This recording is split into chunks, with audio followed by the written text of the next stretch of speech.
Hi. அன்னைக்கு EB current off பண்ணிவிட்டு இந்த மர கிளையெல்லாம் வெட்டிட்டாங்க. அதில் எங்கள் வீட்டில் சைடில் இருந்தது முருங்கை மரம் இருந்துச்சு. அது எல்லாத்தையும் கிளையெல்லாம் வெட்டிட்டாங்க. சரி, எல்லா கீரையும் போயிடுச்சு. ஒரே ஒரு கிளை தான் இருக்குது.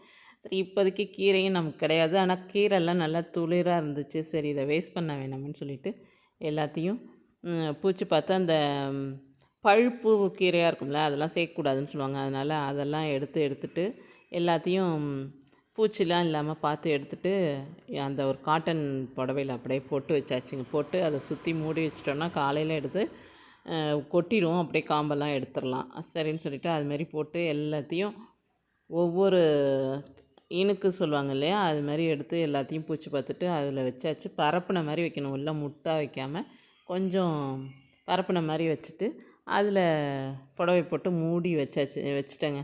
அப்புறமேல் மறுநாள் காலையில் எழுந்திரிச்சி அதெல்லாம் எடுத்து பிரித்தோன்னா அப்படியே கீரையெல்லாம் கொட்டுந்து இந்த கிளைய அந்த காம்பு மாதிரி இருக்குல்ல, அதெல்லாம் மட்டும் எடுத்துடலாம் தனித்தனியாக. எடுத்துட்டு கொஞ்சம் கொஞ்சம் சின்ன சின்ன காம்பு இருந்துச்சுன்னா நம்ம அதை பொடி பண்ணும்போது சலிச்சிட்டு தான் வைக்க போகிறோம் பொடியை. அதனால் சரின்னு அதெல்லாம் இருக்கட்டும்னு பெரும்படியாக இதெல்லாம் எடுத்துட்டு கிளையெல்லாம் எடுத்துட்டு கீரையை எடுத்து ஒரு கூடையில் வச்சு அதை அலசிட்டு காட்டன் சாரீ அப்படியே விரித்து விட்டு அதில் கீரையெல்லாம் உலர்த்திட்டு அதை ஒரு 2 நாளைக்கு அப்படியே நிழல்லையே காய விட்டுட்டு அதுக்கப்புறம் எடுத்து நான் என்ன செஞ்சேன்னா, கொஞ்சம் கல் உப்பை வந்து இதில் வாணலியில் வறுத்து தேவையானது கொஞ்சமாக போட்டுக்கணும். கொஞ்சம் வறுத்து முன்னாடி வச்சுட்டு அப்புறம் அந்த வாணலி சூடுலேயே கொஞ்சம் கொஞ்சமாக இந்த கீரையும் லேசாக அதில் போட்டு எடுத்துட்டு மிக்சியில் போட்டு பொடி பண்ணி வச்சுட்டேன்.